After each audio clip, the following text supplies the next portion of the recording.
So good evening, everyone. My name is Elsa Marie De Silva, and I am the founder of Red Dot Foundation. We will be starting shortly. We are just waiting for a couple more people to join in.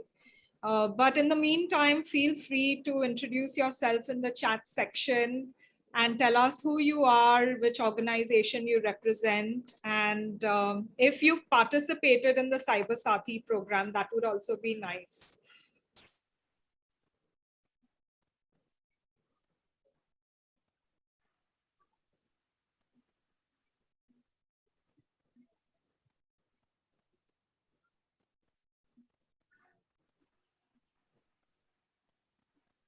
So today's session is Cyber safety through a gender lens. Please put yourself on mute if you're not speaking. So what we're going to do today is we are going to launch the white paper that we prepared as part of the workshop series that we did. So we'd like to thank the US Consulate General of Mumbai for supporting this project, which we did, Nappinai and myself did, and our organizations rather. We conducted these workshops, Cyber Saathi from a gender lens workshop for over 5,000 youth and teachers in Western India and Rajasthan. To be precise, it was 5,202 young people and their teachers. And I can say that at least 30% were young men, so that's a good thing as well. And there were several things that we focused on. So first of all, the idea was to reach out to young people, equip them with knowledge regarding what is cyber safety, the relevant laws in India, what are the possible threats and how they might be vulnerable to them. Help them understand how they can protect themselves from the various online threats, impart knowledge on redressal mechanisms and remedies available under the Indian law. So for example, there's no shortage of Indian laws, but the awareness is very poor. There are many countries that don't have these laws, but fortunately in India, we have the laws, but we are not using them. Build a sustainable system of peer support where people can be empowered. And I'll ask Nappinai in a while to explain her concept of Cyber Saathi and build a proactive network of support, because some of these things are taboo topics and that's why they don't get reported. But once we start talking about it, mainstream it, people will feel more comfortable coming forward and sharing their experiences, and there's no shame associated. But our workshops were not only about the online safety, they also had a gender lens. So understanding various types of gender biases and stereotypes prevalent, challenging and dismantling gender norms and stereotypes that are harmful and socially conditioned women and girls to be subservient, and increasing awareness with regards to this kind of crime from a gender lens. So what did we find? That actually most students and teachers had very limited knowledge concerning this topic. 90% of the participants had never attended such a session before. 90% of them found the sessions to be informative, timely, and useful, especially given that we were in the midst of the pandemic and everything shifted to the online space. So we were more prone to be consuming a lot more digital information, but also unknowingly we could have been perpetrating some of these violations. And almost all participants believed that it was difficult to report this crime. So that's why we are very grateful that we could do such workshops for a large number of students. What we officially did was 5,202 for Western India and Rajasthan, but we did about 2,000 more. So in all, over 7,000 for students from other parts of India as well. And today what we are going to do is I'm going to invite Yoon Nam, who is the Cultural Affairs and Dosti House Head at the US Consulate General, to give an introductory address, followed by a panel discussion, and then we will take questions from the audience. So over to you, Yoon. Welcome and thank you once again for giving us this opportunity to do these workshops. Thank you, Elsa, for the introduction. Hello, everyone. My name is Yoon Nam, and I am the Cultural Attaché at the U.S. Consulate General here in Mumbai. It's a pleasure to join everyone here, and I'm glad to share this virtual stage with a great group of experts who will be talking. Special thanks, of course, to Elsa de Silva and Nappinai, who are exchange program alumni. That means people who have been invited by the U.S. Department of State to visit the U.S. For a professional exchange program. And we're always so grateful when our alumni really give back to what the U.S. is trying to do here in India by collaborating with us. They've shared their experience and knowledge by creating an excellent advocacy program, Cyber Sati. And during the past year, they have partnered with so many institutions. And as you just heard from Elsa, the numbers on reach are just really impressive. So kudos and bravo to everyone who's been involved. Cooperation on cyber issues is a key component of the bilateral relationship between the United States and India. The two countries have created a wide-ranging strategic partnership that reflects our shared values, democratic traditions, national security and economic interests, and common vision and principles for cyberspace as it should be. In 2016, the US and India signed a framework for which is called the US-India Cyber Relationship. And this framework established a bilateral commitment to an open, interoperable, secure, and reliable cyberspace environment and measures to combat cybercrime. Recently, President Biden issued an executive order on improving the United States cybersecurity. It's intended to protect networks in the federal, public, and private sectors, and to strengthen the nation's ability to respond to cyber attacks when they occur, as well as to improve information sharing between the US government and our private sector. I think, as Elsa mentioned before, the last year in which we've really only been able to meet with each other online, and we've been shopping online, we've been just doing everything online. It has really showed us how important it is, but also as we read the increasing number of stories about violation of privacy and different tensions building in the business community, really this is such a key part of what security is in our lives. And so it's such an important topic. I'm glad that the Cyber Sati program took place. A recent study from McAfee reveals that 89% of Indians believe that schools should educate students on online safety. The report further states that since last year, 81% of people in India started either full-time or part-time online learning via virtual platforms. So again, a great use of the resources, but it also opens up vulnerabilities, unfortunately. And so it just really underscores the importance of cybersecurity. And also underscoring was the fact that the education sector experienced a marked rise in cybercrime cases in 2020. This has all made it very imperative for students, teachers, and administrators to be educated on cybercrime and cyberbullying.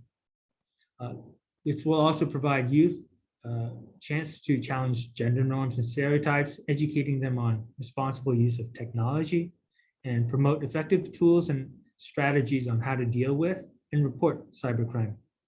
Also encouraging the youth to become peer mentors and first responders to their family and friends who are targets of cybercrime. So really, I just, in a word, our cyber safety and our security is important now, and it's only going to become more important in our lives as we continue on. And so again, thank you to everyone who's involved in Cyber Sati. We're so happy to partner with you, Elsa and Nappinai. And with that, to conclude, I'll yield the floor. So back over to you, Elsa. Thank you, Yoon. And I'm so glad that President Biden is focusing a lot on cybersecurity and safety. I think it is the need of the hour. And a lot of us are playing catch up trying to understand our rights and the threats. So hopefully these workshops, we will continue to do it and build the capacity of everyone to respond positively and not feel afraid when things go wrong to take remedial measures. So thank you once again. And for everyone, Yoon has to leave, but Nerissa is here from the consulate. And if there are any questions or thoughts you want to pass on, please put it in the chat and we will pass it on to Yoon. So thank you, Yoon. Thank you so much, Yoon from Cybersecurity. Thank you. So Nappinai, great. So as exchange alumni, and what is exchange alumni? Basically, if you have attended a program that is sponsored by the US State Department, and there are many programs, so you may want to check their website out. Most often you have to be nominated, but if you're from a school or from an NGO, often you get to go.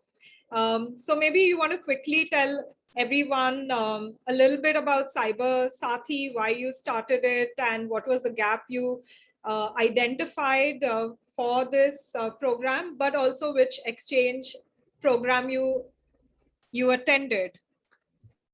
Thank you so much, Elsa. And I would like to actually put it right out there up front that it's special thanks to you and, us collaborating for giving wings to the Cyber Sathi program. So thank you so much for being that, wind under my wings, and also to Red Dot Foundation for partnering on this. As far as the alumni program is concerned, you're absolutely right. It was one of the first and one of the finest that I had attended. I did the International Visitor Leadership Program, which is by, invitation. It is not something you can apply to. And I did it with a focus on intellectual property rights. This was in 2005. So I have not yet had the privilege of attending the cyber security one, which also the US Department of State sponsors. But even when I went in 2005 for an IPR-based program, we actually, one of the earliest meetings we had was with the cybersecurity cell there. And I still recollect, I am literally one of the first to specialize in cyber laws in India. And I started it because of IPR matters, which I was handling in about 1995. So I'm talking about way before the codified laws came to India. But, in those days also, you didn't have computers and technology to facilitate reading. So I would go to the American Center in Chennai, which is where I was at that time, and the British Council to read, physically. And the American Center had one of the finest libraries there. So that was my first introduction to and exposure to the American Center and their programs. Thereafter, I have done a lot of programs, collaborated with the American Center in the US, in Mumbai. And we have done a lot on cyber safety as well as IPR. Strangely, I did go for the IPR program. And even before I went, one of the infrastructure that I used to use the most to get a lot of information about the trending cyber crimes was of the CCPNS, which is something which the US police had put up. So every single cyber crime and its outcome would be listed in that site. It was one of the most amazing infrastructure that I've ever come across. And though my program was on IPR, our very first meeting was on cybercrime. So it's interesting that it circled right back for us to do a program together on cyber safety under a US sponsored grant. So special thanks to them too on that. Cyber Sathi, as the name says itself, it's about being a cyber friend. So I started practice as a criminal lawyer. I still do a fair bit of it, but more of the white collar offenses, etc. But when I was doing criminal matters and thereafter also cyber crime matters, it doesn't matter whether it is, what is the intensity of the offense or the impact. The first person a victim would reach out to invariably would be to a friend. And in many instances, the victim falls prey to more blackmail and trouble because a friend may inadvertently mislead them. The friend also may not really know what is right and wrong, how best to take forward a problem, what are the remedies in law, and how easily or otherwise you can avail of them. So they may be misleading the victim, and then the victim either was succumbing to the things like blackmail, or they would do something worse, which is vigilante justice. Neither is going to help the victim better, and they just makes their life miserable. And of course, the third worst thing, which is they just keep silent, because somebody would just advise them saying, oh, the law doesn't work, systems don't work, they will only blame you more, don't bother, keep silent.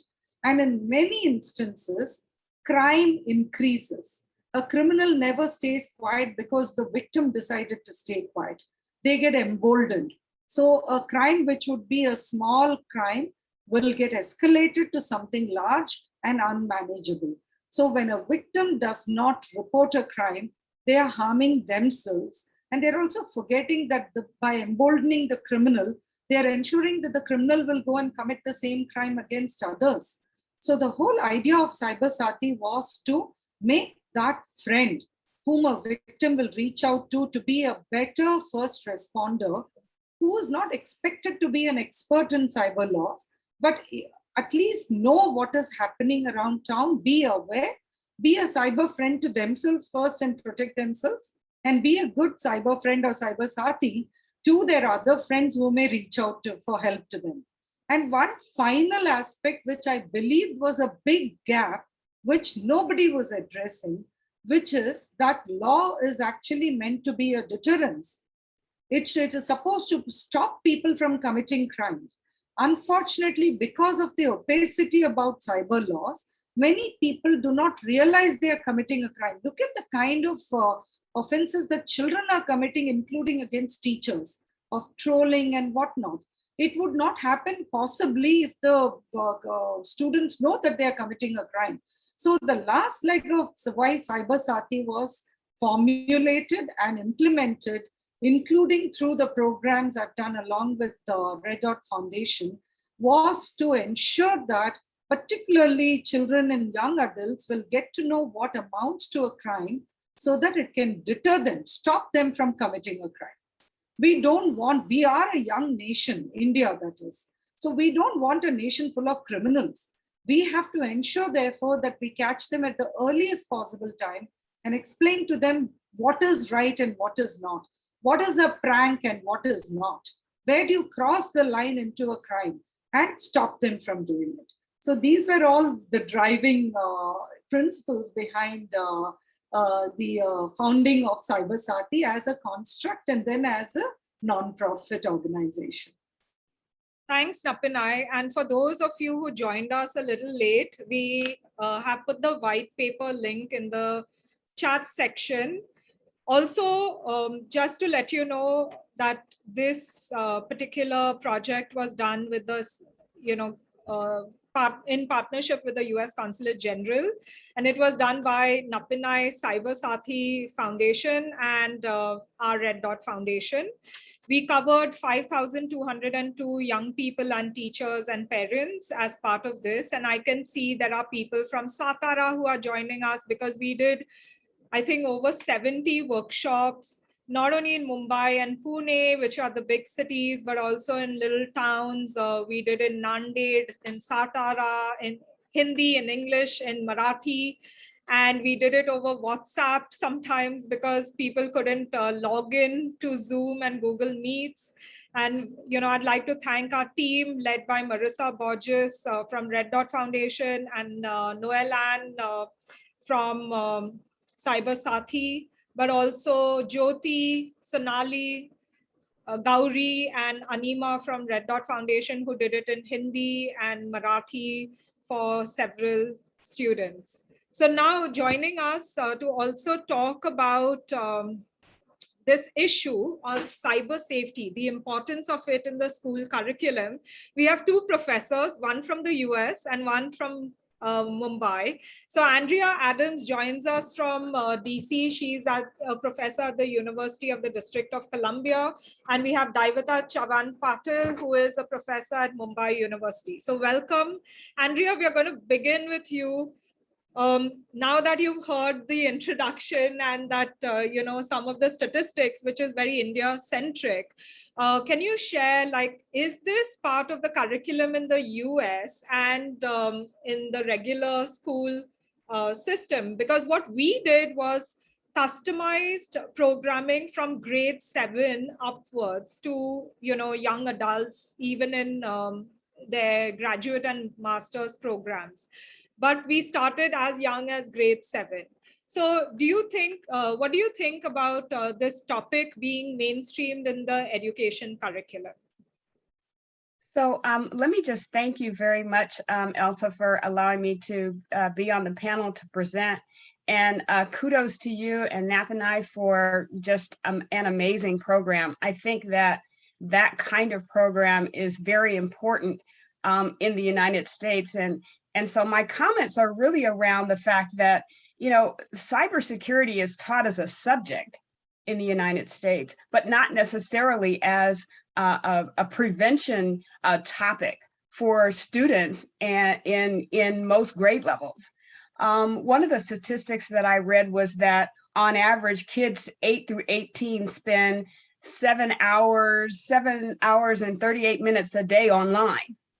And, if they're spending another 7 hours sleeping, that's a third of their day that they're spending online. And there's not a lot of discussion about cyber safety. And Nappinai, just like you said, people don't know what crimes they're committing. I did a little research, and there's 41 separate crimes that I could find in the United States around cybersecurity. And these are just cyber stalking and sexploitation, something I had never really focused on. And so, I think from a curriculum standpoint, it is not really integrated in as a protection mechanism. There is no friend in the United States that people can look to. In fact, there are, I would say, 4 areas that need to be focused on. One is recognizing and discussing the threat. Most people don't know the magnitude of the threat, just in terms of their working online for school. They don't know the magnitude of the threat. And they also recognize how that activity occurs. A lot of times it's folks trying to entice you to take a particular action. One of the things that I thought about in connection with the notion of friend is that there needs to be a certain kind of friend that you talk to about these issues. Because if you talk about it to certain friends, those friends may end up exploiting you because they don't know any better, or certain other friends might ask you for some particular information and you give that information and that exposes you. So there isn't really a focus that tells people, here's where you need to go if you have experienced any kind of these behaviors. So recognizing the threat, recognizing how the activity occurs, and then teaching students to treat friends and acquaintances the same regarding their personal data, understanding what is your personal data. Those things are not taught at the college level, and I'm sure not necessarily being taught in the grade school level about how cybersecurity is a part of something that individuals must take on themselves. We all have to take on the security part so that the governments at all can take on the safety part, because that differentiation is not something that's being promoted, nor is it being integrated into discussions. Now, there are a lot of programs on cybersecurity. It's a booming field in the United States, as everybody well knows, but they're teaching about how to work on safety issues, not how to protect yourself as an individual. And so this is a program that, Elsa, needs to be extended beyond India's borders into places where people can have that discussion. And so I think it's important to integrate that into all curriculum. As we're talking about people accessing online education or online shopping or online issues, they should be, cybersecurity from a protection standpoint needs to be discussed. The other thing that I'll say quickly is that we need to integrate information and talk about the misinformation that's surrounding it, because I think a lot of what's happening is, social media has its own form of information and misinformation. And if one is getting one's news or one's information from social media, there's a lot of misinformation that's out there. And of course, that's also the place where criminals troll and look for people who they can target. And so, like I said, the threat, the activity, who to befriend, and understanding that misinformation are all critical aspects of what needs to be embedded in most curriculum. Because if everybody is online, a third of the day, then we need to be talking about that widely and as much as we can. Last thing that I'll say is that it's important for us to understand in higher education, which is where I am, that we have to put things in place so that students actually address them, and we need to practice what we're preaching to students. And I think from a professorial standpoint, that's going to be real important in terms of taking next steps. How do I, as an individual,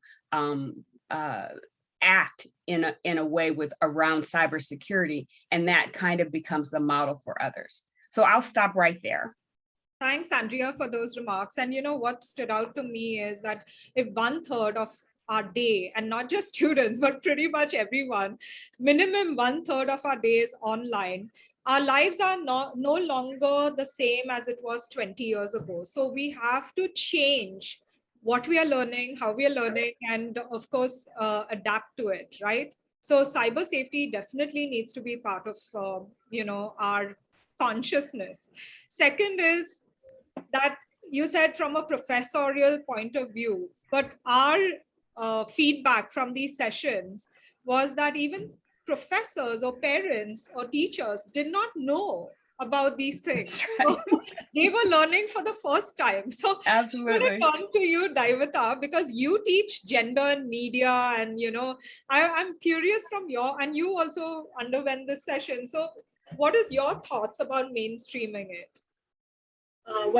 First of all, foremost, thank you, Elsa, Nappinai, for organizing this. And I'm glad that we had one session of Cyber Sati at our department also. I kind of resonate to what Elsa said, that teachers were also not aware of, what we were going through. I'll just give you a few, factual numbers, which will tell you what the scope is. So, in 2020, the average cost of data breach is close to 4 million. And as we are, heading to the cyber world, the cybersecurity venture data says that there will be 3.5 million jobs just in the area of cybersecurity in 2021. So that tells you the scope of the cyber world. And therefore, it is all the more important that people who are entering this field or are in this surrounding need to be aware of cybersecurity, cyber safety, and other laws related to that. So it's a good thing that 34% of India's population comprises of millennials, and we all know that millennials are much more comfortable in the digital world. So that's a good sign that in the coming years, our this millennial, when they grow up, maybe in the next decade or so, we'll be in a much more better position in terms of cyber safety than what we are today. But one thing I would like to state out, that the pandemic has forced all of us to come in the digital platform and perform where we were not trained for it. We were not aware of these things. And that is probably, is a good thing that we more number are coming in the cyber world, but it is a bad thing that they are coming untrained. Now, mostly what I see as a problem is that many people are who are entering into the cyber world are not aware or have not had the formal education, are not aware of most of the concepts related to cyber safety, and that is a problem according to me. So you will see that the media literacy, to be more specific, the digital literacy in India is very less, and that is one area we need to work on. And of course, misinformation and disinformation is part of the parcel of lack of digital literacy, and I'll not talk about it, but I am also part of this movement where we are debunking fake news and trying to create awareness of, regarding digital literacy. So, and I kind of feel that both are related, because if digital literacy increases, automatically we'll be having more informed members in the cyber world or in the virtual world, and that is the need of the hour. So like Elsa mentioned that there were a lot of online classes, and we are talking about school curriculum. So students and teachers were forced to be in the online world. Most of us were not aware, we were committing so-called cyber crimes without our knowledge. There were student school IDs and email IDs were exposed to the school system, and we don't know who all have access to this data. And then we had these WhatsApp groups, and WhatsApp display pictures were again were open and had all the members of the schools had access to it. We don't know how these photographs and email IDs and numbers will be misused, without school knowing that they may be misused. So this is something which, as a school system, we need to work towards. Not only schools, but colleges also, even higher education. So like Andrea mentioned, that this needs to be extended, and probably one part of it can include the teachers, where we should be trained on how these the data should be ethically used and not misused, so that students are not vulnerable in the virtual world. Many of the children, students are not aware of their rights regarding cyber safety, and therefore we should have counseling centers. We should have a place where in case of something happens to my data, I should know where to approach. So there should be a feedback mechanism, that there should be a counseling mechanism in place. So that is something which needs to be worked on, considering that now online education will slowly become part of our education system. And more importantly, there's a handbook on POCSO 2012, and I think if I'm correct, the section 6 precisely talks about child sexual abuse in schools. So we should also understand that even teachers should not be allowed to contact the child beyond the school systems. And if at all they do, for school related activities, there should be a strict code of conduct which needs to be followed, and there should be proper audits and checks. Having a code of conduct is one thing, and ensuring that it is being implemented is another thing. So we need to have we need to work at both the levels. So that is what I would like to say. Elsa. Thanks, Daivata. And those are very important points, and it begs the question whether we need to learn digital hygiene and digital etiquette. And because both Nappinai and Andrea are lawyers, I want to ask them specifically, given now, even when the pandemic is over, I feel most of our life is still going to be online, So, and in any case, a lot of, we are using all kinds of tech anyway. So whether it's WhatsApp, to emails, to phone calls, to, the Zoom that we have, we need to be aware of certain privacy rules, whether it is present. So first of all, India already has laws, but we are not aware of it. But, given that, say, GDPR is so strict in Europe, we might be hosting a global conference and violating some countries' rules because the internet is a very flat space. You cross borders, right? So do you think that in addition, we have to now start helping people think about digital hygiene and then digital etiquette too? And what are your views from your perspective, Nappinai, and then Andrea? Actually, I thought it would go the other way around. So that's why I had myself muted. So yes, absolutely important. One of the things that I have been advocating, Elsa, always is that now, especially when it comes to the cyberspace, we need laws to be harmonized across jurisdictions. Unless you have that harmonization, where you're dealing with a flat medium, you're not going to be constantly concerned about the laws of different jurisdictions, which may impact you irrespective of wherever you are. So for instance, it doesn't matter where and how you collect the data of European Union citizens. Even if you're collecting it in India, it is subject to the GDPR laws. So that's called the long arm of the law, and it can apply across borders. But how is a person, as you rightly said, sitting in India and just organizing a conference here, supposed to know what is it that they are violating of an alien law? Because otherwise, the first principles of law is you're supposed to know the law of the land where you're situated, be it as a citizen or as a resident, right? But now you're supposed to know global laws, and most lawyers can't claim that kind of expertise. So we are in a very difficult world, and yes, the digital space is here to stay. In fact, now there is even a public interest litigation for continuing virtual hearings by courts also, because the lawyers as well as litigants believe that their reach to the courts has actually improved because of virtual hearings too. So the virtual world is here to stay. But there's one point which I wanted to make. And for that, I'm so glad for COVID. I mean, like, none of us can be happy with this pandemic. But some of the silver linings that it has brought with it, and for me, this is one of them. It is not like cyber crimes did not exist before the pandemic. It is not like children were not exposed to digital spaces before the pandemic. And it is not like they were not exposed to cyber crimes before the pandemic.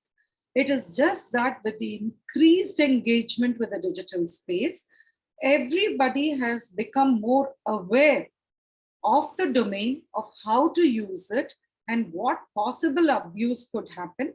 And of course, unfortunately, the extent and intensity of that abuse has increased, of course, but it is not like it wasn't there. It is just an increased situation of the same crime. So to that extent that there is awareness, not just amongst children who may have already fallen victim, but also amongst the adults or authority figures around them, that is the relevance. You will remember, if we started or we envisaged this whole Cyber Sati program as a physical program, and we started the work way before the pandemic, and we expected that we would be doing physical sessions.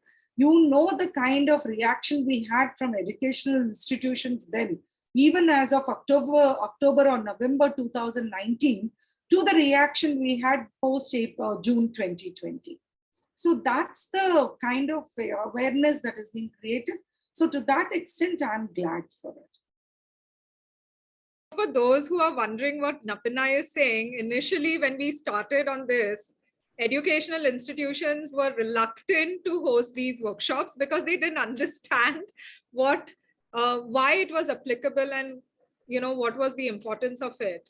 And in fact, we had one very big institution in South India who said, no, these things don't happen in our institution. And some months later, they were asking us to do it because their ex-students and alumni and current students came forward and shared how they were being abused. So it's happening everywhere. It's just that it's not being reported.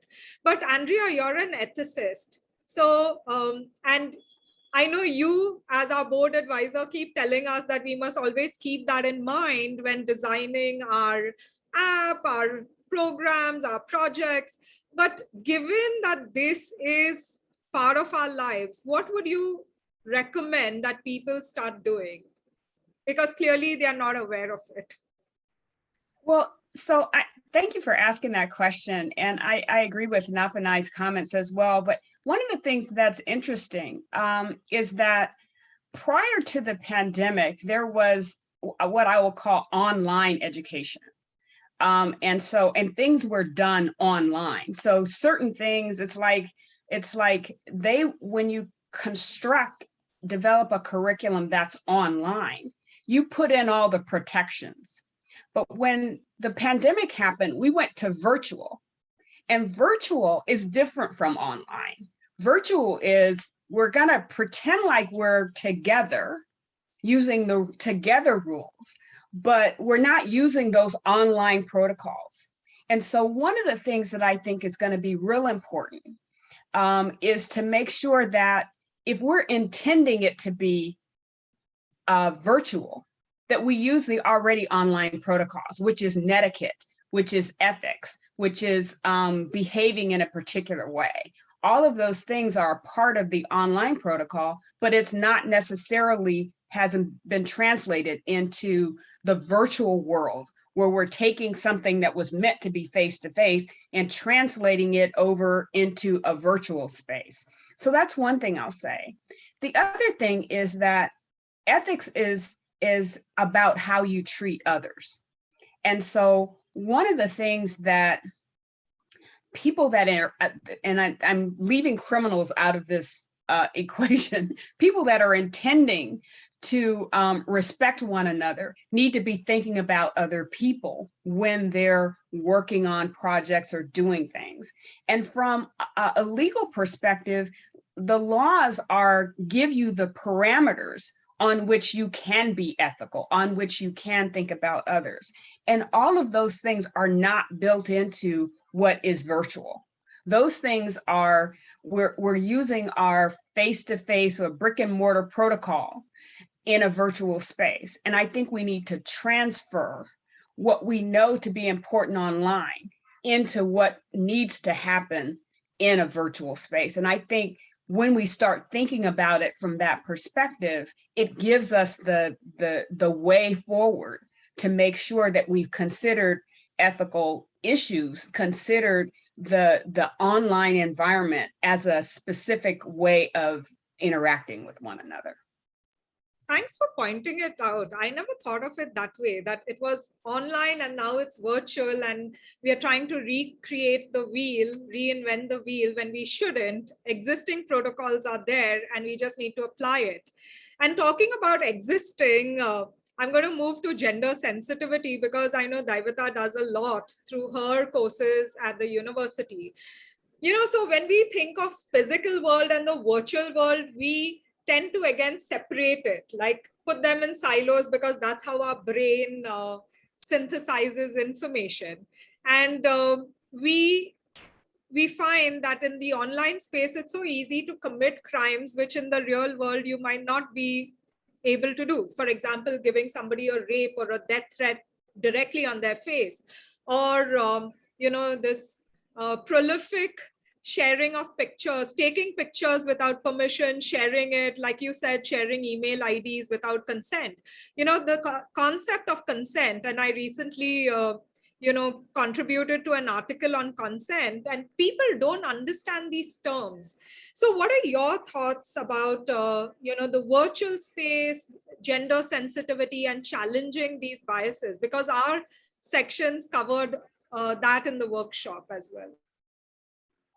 Well, actually, I would not say that there is a difference between the digital world and the offline world, because, the digital world is a reflection of what is happening in the offline world. So what we do, what perceptions we carry about women in the offline world, in the societies which we are living in, get reflected in the digital world. And in fact, in the digital world, they are much more dirtier and, very grave offenses, because, in the digital world, you have the option of being anonymous.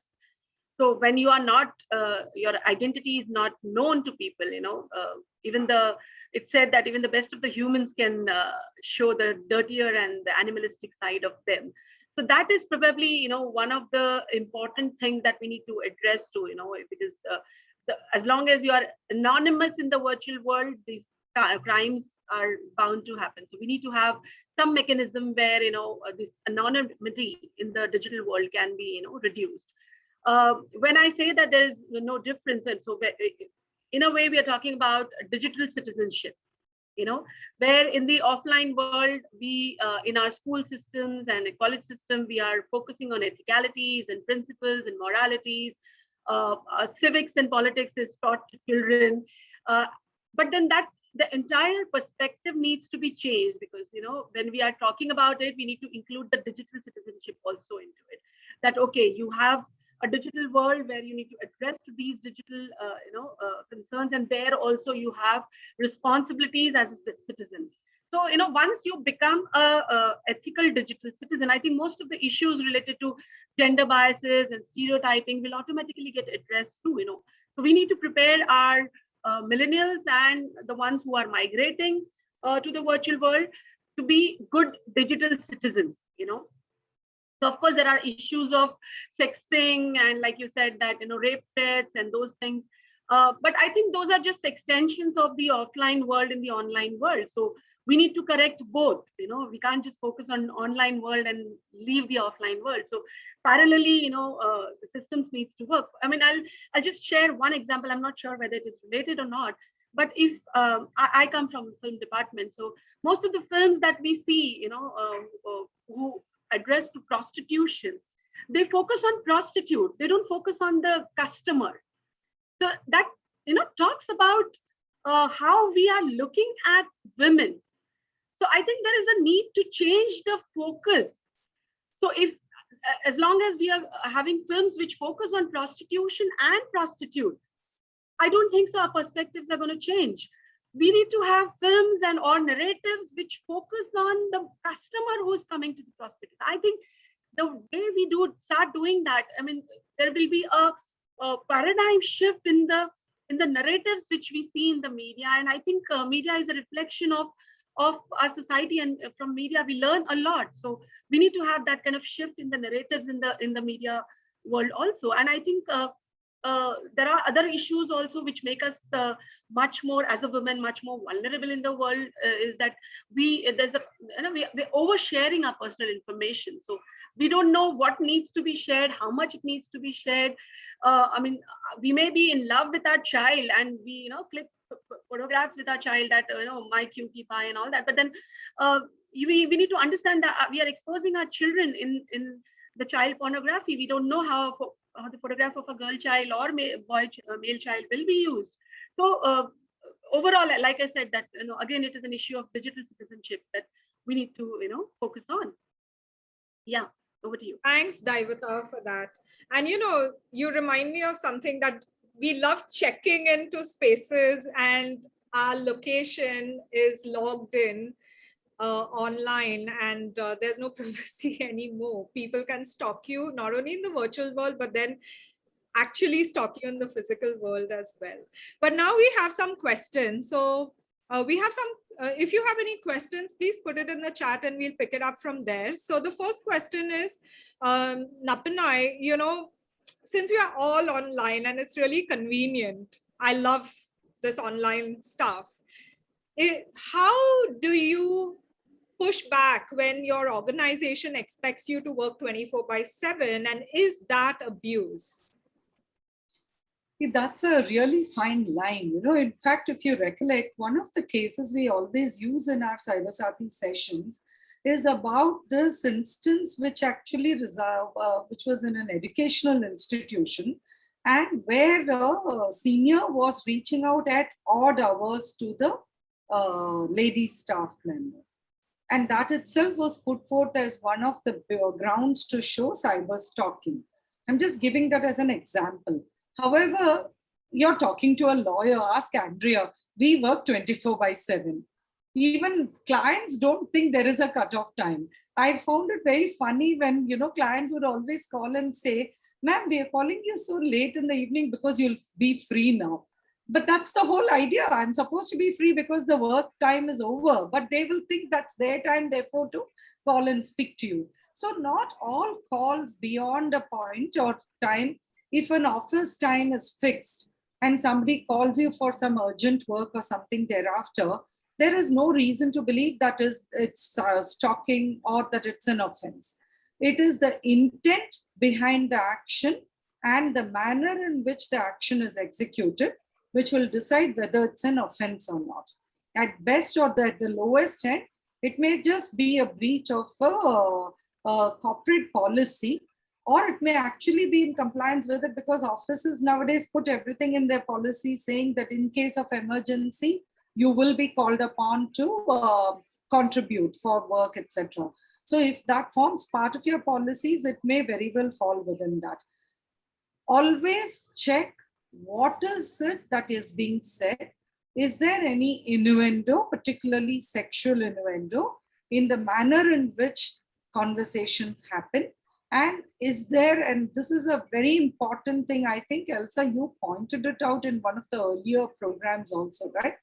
Whether somebody is expecting a quid pro quo in the process of the conversation.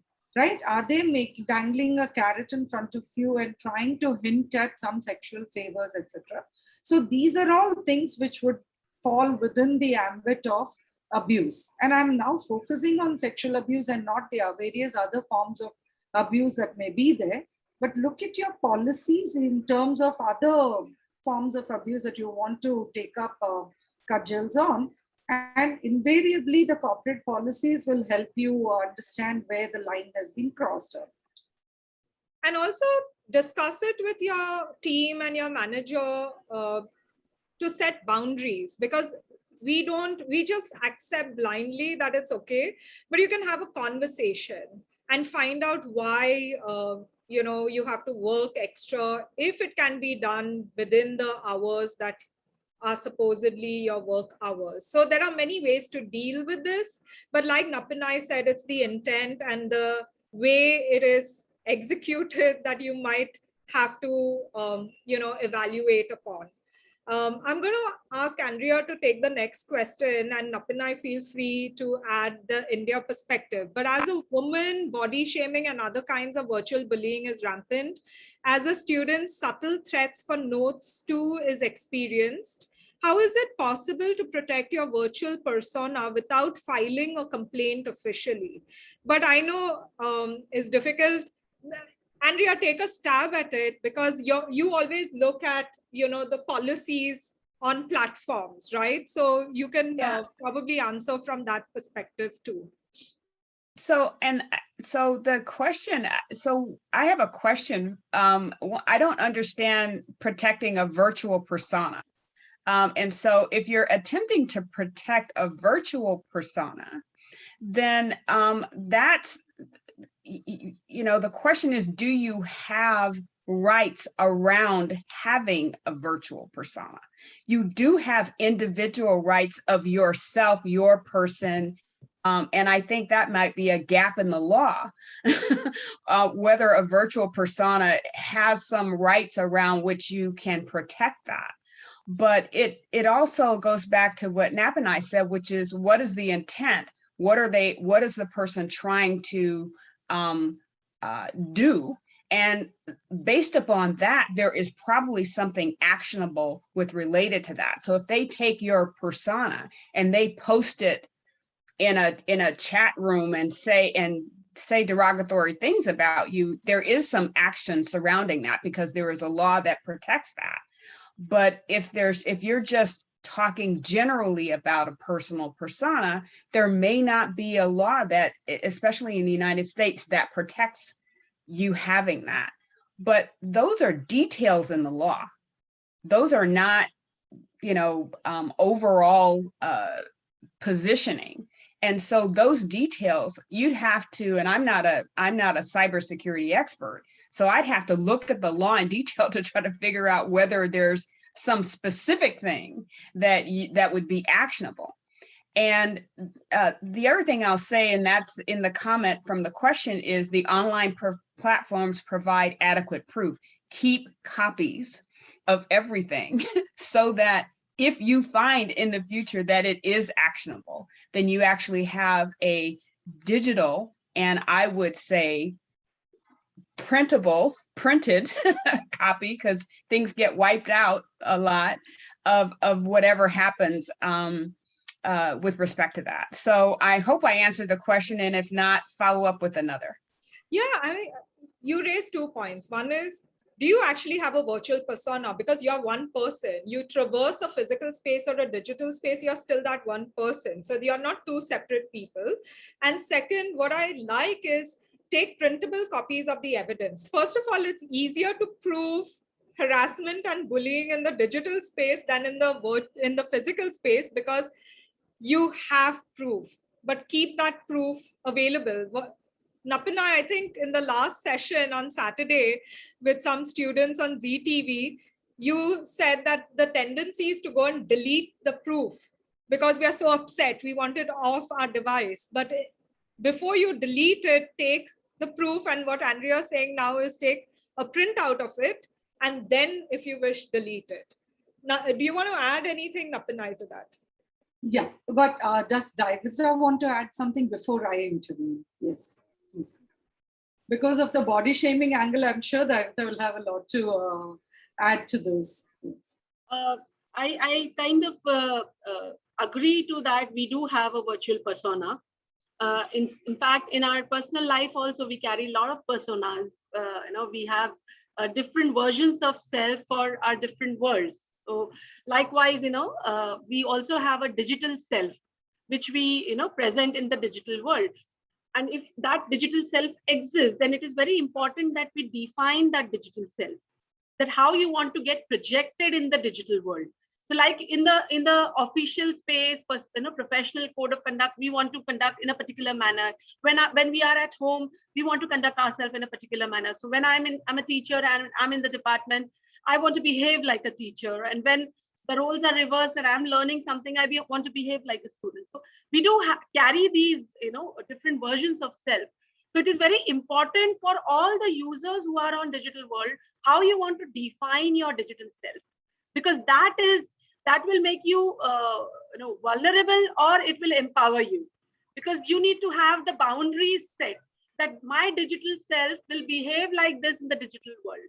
So, and that, caters to all the issues of body shaming and all those things. It all depends on how you want to project. So if you are careful about your digital self presentation, I think the issues of body shaming are already, automatically will be taken care of. Thank you so much, Daivata. And I really love this perspective you brought in response to an earlier question about the, focus on the prostitutes rather than the customers. One of the things we have done in the Cyber Sati program throughout, and we've covered more than 10,000 students on that. And that is on the perspective from not, if you look at even whatever people are doing in the guise of training or teaching in terms of cyber safety or cyber protection, they're always addressing issues for the victims. And that was the delineating factor of the cyber safety with the gender lens that Elsa and I were doing, which is to show from a criminal's perspective. And that was the last leg which I was covering about the deterrence factor. It was not just about deterrence.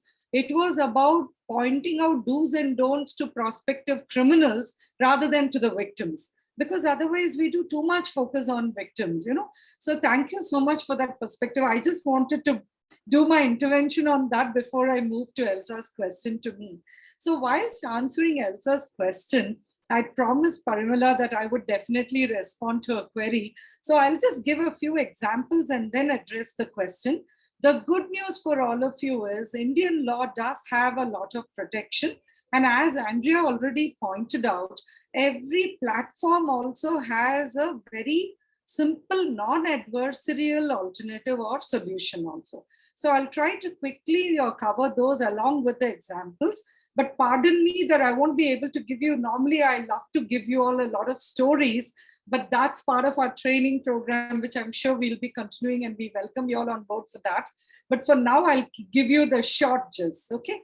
Here is a case where 5 friends just create a funny a caricature of one of the friends, and they're sharing it only in their intra group, you know, in their groups. It's like this boy, and I'm using this consciously because we always assume when we say victim, we think it's a girl. And therefore, I'm taking this as an example.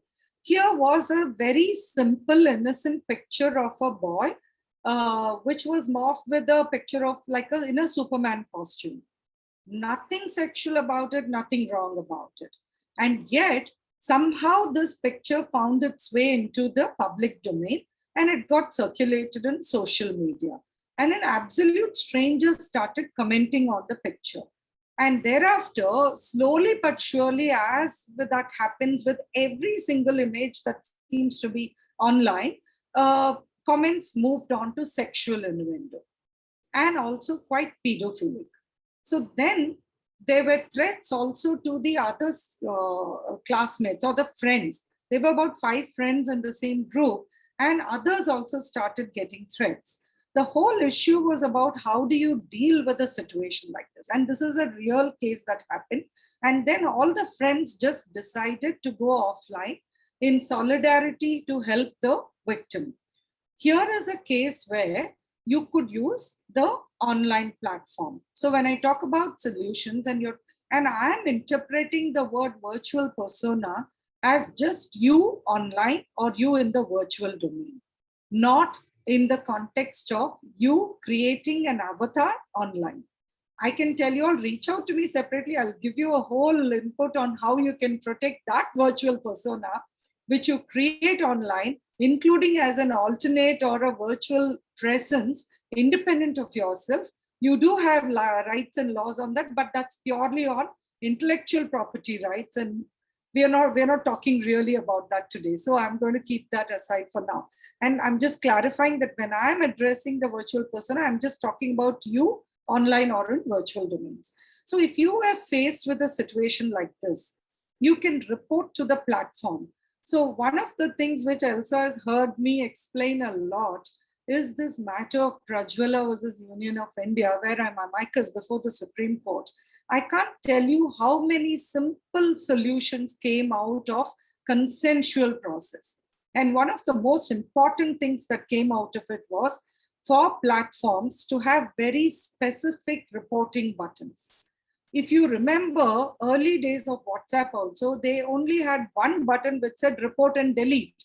That goes contrary to exactly what Andrea and I have been saying don't give up your evidence, right? Retain your evidence before you delete in some form or the other. So that was changed thanks to this case and the consensus proposals that came out of it, having very specific buttons for reporting, and those specific buttons ensure that action will be taken immediately. I'll give a simple example here to take it beyond just this case. One is, here is a case of a young boy being faced with harassment which which is of sexual innuendo, and therefore it amounts to child sexual abuse content.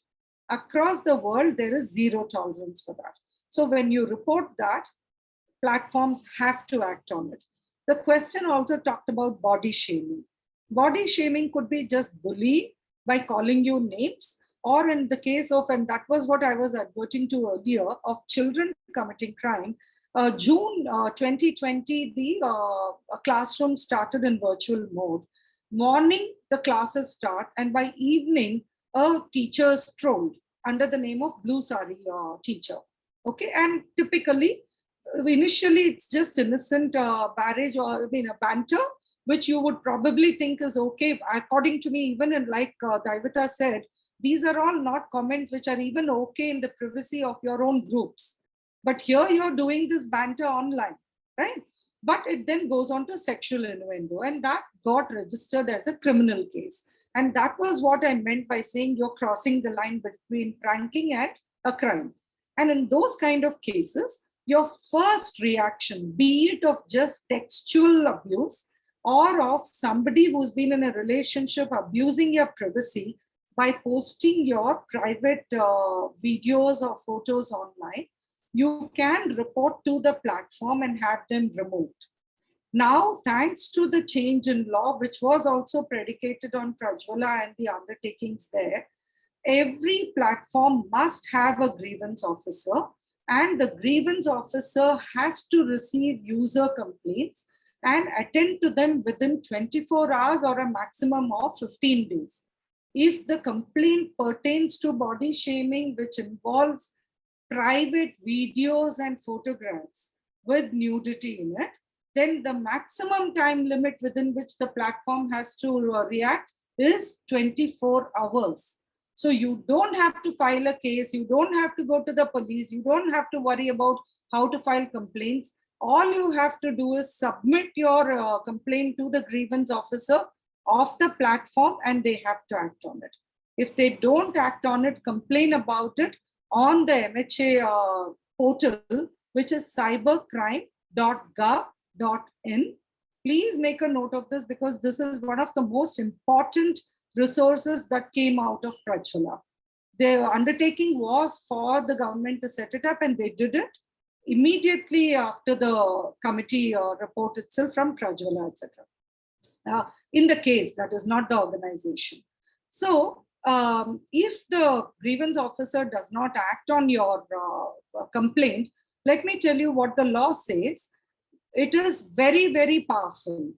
If a platform fails to act on a complaint like that, then the platform loses the protection in law, which is an immunity from criminal action for disseminating content like that. Where a platform disseminates obscene or nudity-based content violating somebody's privacy, you have multiple provisions like 66C and 67 and 67A under the IT Act for filing criminal complaints. And if it pertains to a child, as in the first instance I pointed out, you have 67B also. One of the other trending crimes is social engineering, where people set up fraudulent identities to nurture children and then make them share content, etc. See, these are again very worrisome trending crimes. So be very wary of it. Even setting up of a fraudulent account like that is a criminal offense.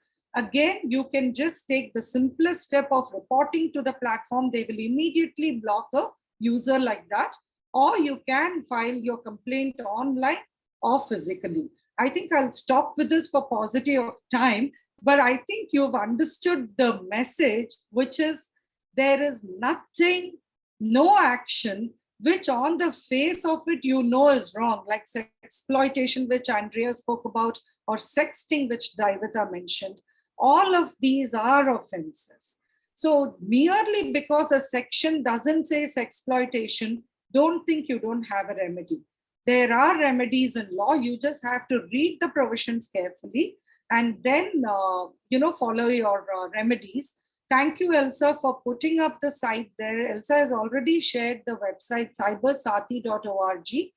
What amounts to a crime? How do you file a complaint? And most importantly, what are all the kind of documents you need to put together, or the proof you need to put together before you go to the police or court, are all set out in fairly good detail on the website. So please do avail of that resource. And if you want us to do a workshop in your school, college, or institution, do let us know. We are happy to do it. But last question to Daivata from Anil Kamble. I mean, to me, it's sad that we don't have respect, and what Andrea was trying to say is, how do you treat people? Ethics is all about how do you treat people, whether in the virtual and digital world or the physical world. So Anil Kamble says, nowadays, many parents do not give positive responses for online classes. Sometimes parents shout at our teachers in abusive language. So what should they do in such a situation? Has it happened to you, Daivata? And what would be your recommendation as a teacher? Fortunately, it hasn't happened to me, but I am aware that such things are happening. And, few teachers whom I know have complained that parents are very rude and harsh in the way they approach teachers. And I think there are a couple of reasons behind it. I mean, we haven't yet gotten out of our traditional teaching learning methods. We haven't accepted digital classrooms, so we don't know really what are the advantages of digital classrooms and what are the limitations of digital classrooms. So as parents, if they don't understand these two things, there will be over expectations from the system and the teachers. So I think being abusive is a result of these over expectations. Obviously, such behavior is absolutely not promoted, but I mean, to not do is something related to the individual ethics, and that is somewhere we really we don't have control over.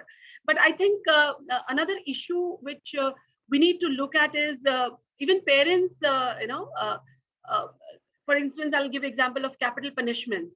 When this rule was introduced that kids will not be beaten, till today I see that parents come to school and they say ki isko thoda do thappad maar dijiye, and sorry Andrea, it says that why don't you just give 2 slap on to this child and this child will start learning. So we have these in our music and our songs with chhadi lage chham chham vidya ye gham gham. So as long as these kind of things are very much rampant and prevalent in the minds of parents, I don't think so there will be a broader acceptance. So there is this one class of parents, and the other classes where I'm not against the international schooling system, but then where infrastructure and high class setups are showcased to children and parents. So the schools are becoming hotels where children check in, and parents are paying heavy amount to make their child comfortable. So if as long as parents enter their child in the school system with this kind of mindset, then obviously there will be over expectations, because then you become a customer and not the parent. So if parent starts behaving like a customer of the school, then I think these kind of things will be very much visible. Thank you for that perspective. And I'm really sorry that teachers are facing abuse from parents. I also feel it is parents who don't know how to cope with work from home and having education also thrust onto them, so that's also, but there's no reason for any kind of abuse. There's no justification for it. But anyway, I think we've overshot our time, and there really is a case to be made for cyber safety inclusion in the school curriculum. And we hope we are going to push for it and make sure that, it's part of it, at least in Maharashtra. Yeah, Daivata? I didn't mean to offend the international schools. What I wanted to say was that in international schools, unfortunately, what I have seen in India is they showcase infrastructure to parents and not focus on syllabus and teaching. So we need to have a focus shift as a system, school system. Yeah. And to your point is that we need to co-create, and it's a community, right? Like, I remember when we did our first workshop on prevention of child sexual abuse, and it was a physical workshop in a primary school in Bandra. We first did it with parents, and the parents came up to us and said, oh, thank you for doing this, because now we don't need to talk to our children about it. And I was like, no, this is the starting point. That's why we are starting with you, because when we tell a child that who is your trusted adult, at least if they feel confident going to you, you know what to do. Similarly with Cyber Sathi, the idea was to equip the friend who is the first responder in many cases with the right information, so that they don't make a mess further or they don't not take action. So all of it is, we can't survive in this world as an island. We are part of communities, and the idea is to create this ecosystem of support where, okay, if I don't have the answers, somebody else will have the answers. But coming back to the case for making this part of the curriculum, creating more space for advocacy and awareness, because clearly people are not thinking about it, though we are online for 1/3 of our day or more. and a buddy system and this ecosystem of support. So thank you very much, Nappinai, Daivata, Andrea, and everyone else who's joined us. And do get in touch with us if you want us to host a workshop. And Andrea, we definitely should do some in the US as well. So thank you. And thank you, Nerissa. If everybody is okay, you can put on your videos and let's take a picture. So if you want to switch on your videos and we can take a picture, that'll be great.